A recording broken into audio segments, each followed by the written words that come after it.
സ്നേഹമുള്ള എല്ലാ കൂട്ടുകാർക്കും ഗ്രീൻ ഹൗസിൻ്റെ പുതിയ വീഡിയോയിലേക്ക് സ്വാഗതം. ഇന്ന് ഞാൻ നിങ്ങളെ പരിചയപ്പെടുത്തുന്നത് ഓർക്കിഡ് എങ്ങനെ കൃഷി ചെയ്യാം, എൻ്റെ അറിവിൽപ്പെട്ട കുറച്ച് അറിവുകൾ നിങ്ങൾക്ക് പറഞ്ഞു തരുന്നതാണ്. സാധാരണ എല്ലാ പൂക്കളും പോലെ തന്നെ ഓർക്കിഡും വലിയ കളക്ഷൻ ഇല്ല, എന്നാലും 2-3 ഡെൻഡ്രോബിയം, അതുപോലെ തന്നെ 2 ഫെലനോസ്ഫിയർ, അങ്ങനെ സാധാരണപ്പെട്ട കുറച്ച് ഓർക്കിഡിൻ്റെ തൈകൾ ഇതൊക്കെ എനിക്കുള്ളൂ. പക്ഷേ അത് നമ്മൾ കൃഷി ചെയ്ത് അതിനെ പരിപാലിച്ച് അതിൻ്റെ പൂക്കൾ കണ്ടപ്പോൾ നിങ്ങൾക്ക് അതിൻ്റെ ഒരു വീഡിയോ കൂടെ ചെയ്തണമെന്ന് എനിക്കൊരാഗ്രഹം തോന്നി. ഇത് കണ്ടില്ലേ, ഈ പൂ നിങ്ങൾ കണ്ടില്ലേ, ഇത് ഓർക്കിഡാണോ അതോ ഡെൻഡ്രോബിയമാണോ എന്നൊക്കെ ഒന്നും നമുക്ക് പറയാൻ പറ്റാത്ത ഒരു കണ്ടീഷനാണ്. ആ പൂവെന്ന് പറഞ്ഞാൽ നമ്മൾ ഈ നഴ്സറിയിൽ നിന്ന് വാങ്ങിച്ച തൈകളാണ്. അതിൽ എങ്ങനെയാണ് ഈ ടൈപ്പ് പൂ വന്നതെന്ന് എനിക്ക് അറിയത്തില്ല. ഇനിയും കാലാവസ്ഥ ചേഞ്ചസ് കൊണ്ടാണോ അതൊരു ഓർക്കിഡിൻ്റെ ഒരു തൈയാണ്, ഇനി വേറെ പേരുണ്ടോയെന്നും എനിക്കറിയത്തില്ല. പക്ഷേ ആ പൂ കാണാൻ നല്ല ഭംഗിയാണ്. അപ്പം ഞാൻ സാധാരണ ഓർക്കിഡ് ചെയ്യാറുള്ളത് തന്നെ കുറച്ച് ചകിരി നമ്മളെടുക്കും, ഉണക്കച്ചകിരി. ആ ഉണക്കച്ചകിരി നമ്മൾ കുറച്ച് ഒരു വാക്കത്തി എടുത്ത് ചെറിയ ചെറിയ കഷ്ണങ്ങളാക്കി മുറിക്കുന്നു. അതുപോലെ തന്നെ കുറച്ച് ഇഷ്ടിക, വലിയ കഷ്ണങ്ങൾ, അതുപോലെ തന്നെ ഓടുണ്ടെങ്കിൽ ഓട് കഷ്ണം, അതില്ലെങ്കിൽ ഏതെങ്കിലും ഒന്ന് മതി. 2 ഉണ്ടെങ്കിൽ 2 കുഴപ്പമില്ല. പിന്നെ ഈ തേപ്പ് കടയിൽ നിന്ന് വാങ്ങിക്കുന്ന കരിക്കട്ട ഉണ്ടല്ലോ, അതൊരു കവർ വാങ്ങിച്ചുകൊണ്ട് വന്നു. എന്നിട്ട് അതെല്ലാം കൂടി ചേർന്ന് ഒരു 10 മൂട് നടത്തക്ക രീതിയിൽ അതെല്ലാം കൂടെ കളക്ട് ചെയ്തിട്ട് ഒരു ബക്കറ്റിനകത്ത് കുറച്ച് വെള്ളമെടുത്ത്, 1/2 ബക്കറ്റോളം വെള്ളം എടുത്തിട്ട് കുറച്ച് സാഫിൻ്റെ പൗഡർ 1 സ്പൂൺ അങ്ങോട്ടിട്ട് കലക്കിയിട്ട് ഈ സാധനങ്ങളെല്ലാം അതിനകത്ത് മുക്കി വെച്ച് കഴിയുമ്പോൾ നമുക്കതിനകത്തെ എല്ലാ ഫംഗസ് നമുക്ക് കളയാൻ സാധിക്കും. ആ 20 മിനിറ്റ്സ് മുക്കി വെച്ചതിന് ശേഷം ഒരു ചാക്കിലോട്ടിട്ട് അതൊന്ന് ഉണക്കിയെടുത്തു. കൂടാതെ നമ്മൾ ഈ വാങ്ങിക്കുന്ന ഈ ഡെൻഡ്രോബിയത്തിൻ്റെ തൈകളോ അല്ലെങ്കിൽ ഓർക്കിഡിൻ്റെ തൈകളോ വെച്ച് തന്നെ സാഫിൽ മുക്കി വെച്ചാൽ കുറച്ചുകൂടെ നന്നായിരിക്കും. അതുപോലെ തന്നെ നമ്മൾ എന്നിട്ടൊരു പോട്ട് എടുക്കുന്നു. ആ പോട്ടിനകത്ത് ഈ പറയുന്ന മിക്സിങ് എല്ലാം കൂടെ വെച്ചിട്ട്, ചകിരിയും കൂടെ എല്ലാം കൂടെ വെച്ചിട്ട് നമ്മുടെ ഓർക്കിഡിൻ്റെ തൈ ഇങ്ങനെ നടുന്നു. ഓർക്കിഡിൻ്റെ തൈ നട്ട് കഴിഞ്ഞതിന് ശേഷം നമ്മൾ എപ്പോഴൊന്നും വെള്ളം ഒഴിക്കണ്ട. അതൊന്ന് പിടിച്ച് വരുന്നിടം വരെ കുറച്ച് ഉണക്ക് നോക്കിയിട്ട് നമുക്കതിന് സ്പ്രേ ചെയ്ത് കൊടുക്കാം. അങ്ങനെ നമ്മൾ നട്ട് വെന്നതിന് ഒരുമാതിരി ക്ലിപ്പൊക്കെ ആയതിന് ശേഷം വേണം നമ്മൾ വളം ചെയ്യേണ്ടത്. അപ്പോൾ ഈ വളം എന്ന് പറയുമ്പോൾ നമ്മൾ അതിനകത്ത് വലിയ ചാണകപ്പൊടിയുടെ ഉണക്ക കഷ്ണം ഉണ്ടല്ലോ, അതായത് ട്രക്കോഡോമ ചേർന്ന ചാണകപ്പൊടി തന്നെ വലിയ കട്ടകളായിട്ട് കിട്ടും. അത് നമ്മൾ അതിനകത്ത് ഇടുന്നു. അതുപോലെ തന്നെ വേപ്പും പിണ്ണാക്ക് അതും വലിയ കട്ടകളായിട്ട് തന്നെ ഇടണം.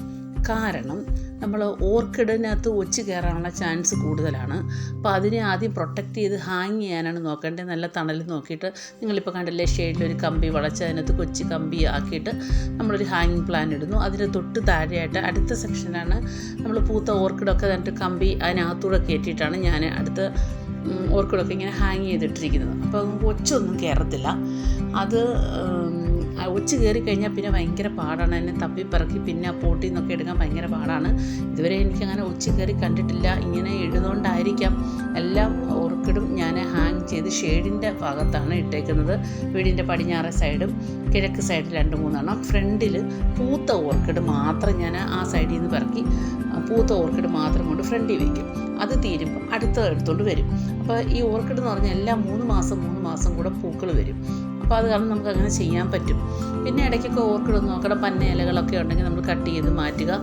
നീ സ്പ്രേ പറ്റുമെങ്കിൽ അടിച്ചു കൊടുക്കുക. ഞാൻ ഫ്രൂട്ട്സിനൊക്കെ അടിച്ചു കൊടുക്കുമ്പോൾ ഇടയ്ക്ക് അതിനൊന്ന് സ്പ്രേ ചെയ്ത് കൊടുക്കാറുണ്ട്. ഇത് കണ്ടില്ലേ, ചാണകപ്പൊടി നല്ല കട്ടയ്ക്കായിട്ട് കിടക്കുന്നത്, വേപ്പിൻ്റെ പൊടി വല്ല കട്ടി കഷ്ണങ്ങളായിട്ട് കിടക്കുന്നത്.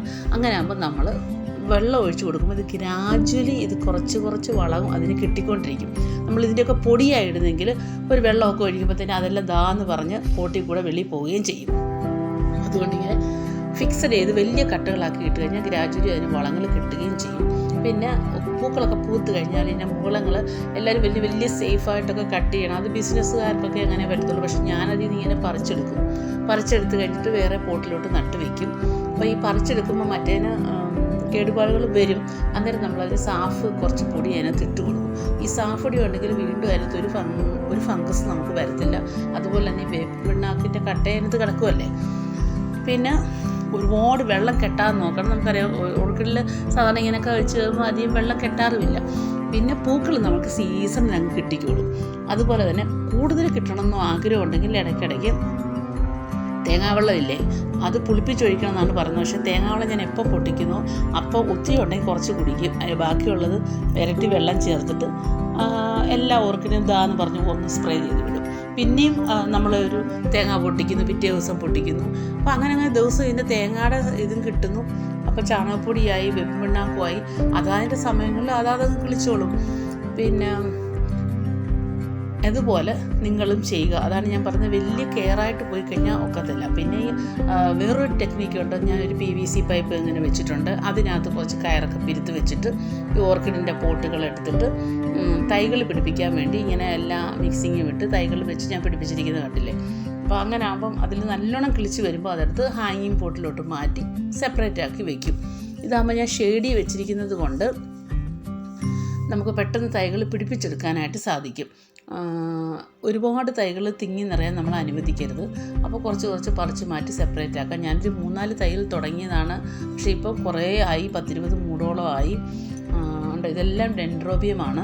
അപ്പോൾ അതിനെ മാറ്റി വെച്ചിട്ടാണ് ഓരോന്നിനും. ആ വലിയ കമ്പല്ല ഇനി പൂക്കാനുള്ളതാണ്. എന്തായാലും ഡിസംബർ ആകുമ്പോഴത്തേന് ഇതെല്ലാം പൂക്കും. അതിന് മുമ്പുള്ള വീഡിയോ ആണ് ഇത്. ഡിസംബർ ആകുമ്പോൾ ഞാൻ വേറെ ഒന്ന് പൂത്തതിൻ്റെയൊക്കെ വീഡിയോ ഇടും. 3-4 ഇപ്പോൾ പൂത്തിട്ടുള്ളൂ. അപ്പോൾ നിങ്ങൾ കണ്ടില്ലേ ഞാൻ ആ പോട്ടൊക്കെ എങ്ങനെയാണ് കമ്പിയിൽ കുറച്ച് നൂൽക്കമ്പിയുടെ കാര്യങ്ങളൊക്കെ ഉള്ളൂ. ഒരു PVC പൈപ്പ് ഉണ്ടെങ്കിൽ എല്ലാം സൂപ്പറായിട്ട് നിങ്ങൾക്ക് ചെയ്യാവുന്നേ ഉള്ളൂ. പക്ഷേ ഇച്ചിരി മെനക്കെടണം. അതുപോലെ തന്നെ ഡെൻഡ്രോബിയനിൽ തന്നെ വേറെ വെറൈറ്റീസൊക്കെ ഉണ്ട്. ഞാൻ ഈ കളർ കണ്ടല്ലോ വാങ്ങിച്ചത്. പക്ഷേ പൂത്ത് കഴിഞ്ഞപ്പോൾ അതിൻ്റെ കളറിന് നല്ല ഭംഗിയാണ് കാണാൻ. അതുപോലെ ഈ ചകിരിച്ചോറ് നമ്മൾ വലിയ ചകിരിയായിട്ട് വെക്കല്ല, കൊച്ചു കഷ്ണങ്ങളാക്കി വെക്കുക. ഞാൻ ഈ ചകിരിയായിട്ട് വെച്ചതൊക്കെ നമുക്കതിനകത്ത് ഈർപ്പം കയറുന്ന അനുസരിച്ച് വെള്ളപ്പൊടി പോലൊക്കെ ഫംഗസ് പോലെ വരുന്ന പോലെ എനിക്ക് തോന്നിയിട്ടുണ്ട്.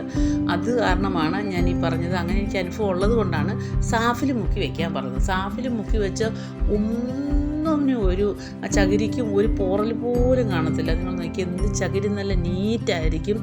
അതുപോലെ തന്നെ അതിനകത്ത് ഓട്ടും കഷ്ണത്തിനോ അലക്കരിക്കകത്തോ ഒരു ഫംഗസോ ഒരു വൈറ്റ് പൊടിയോ ഒന്നും ഉണ്ടാകത്തുമില്ല.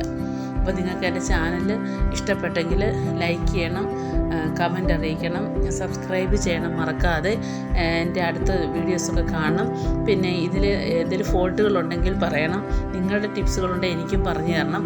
പക്ഷേ ഓർക്കിഡ് അതാത് മാസങ്ങളിൽ അതാത് ടൈമിൽ അത് സീസണിൽ പൂക്കുകയും ചെയ്യും.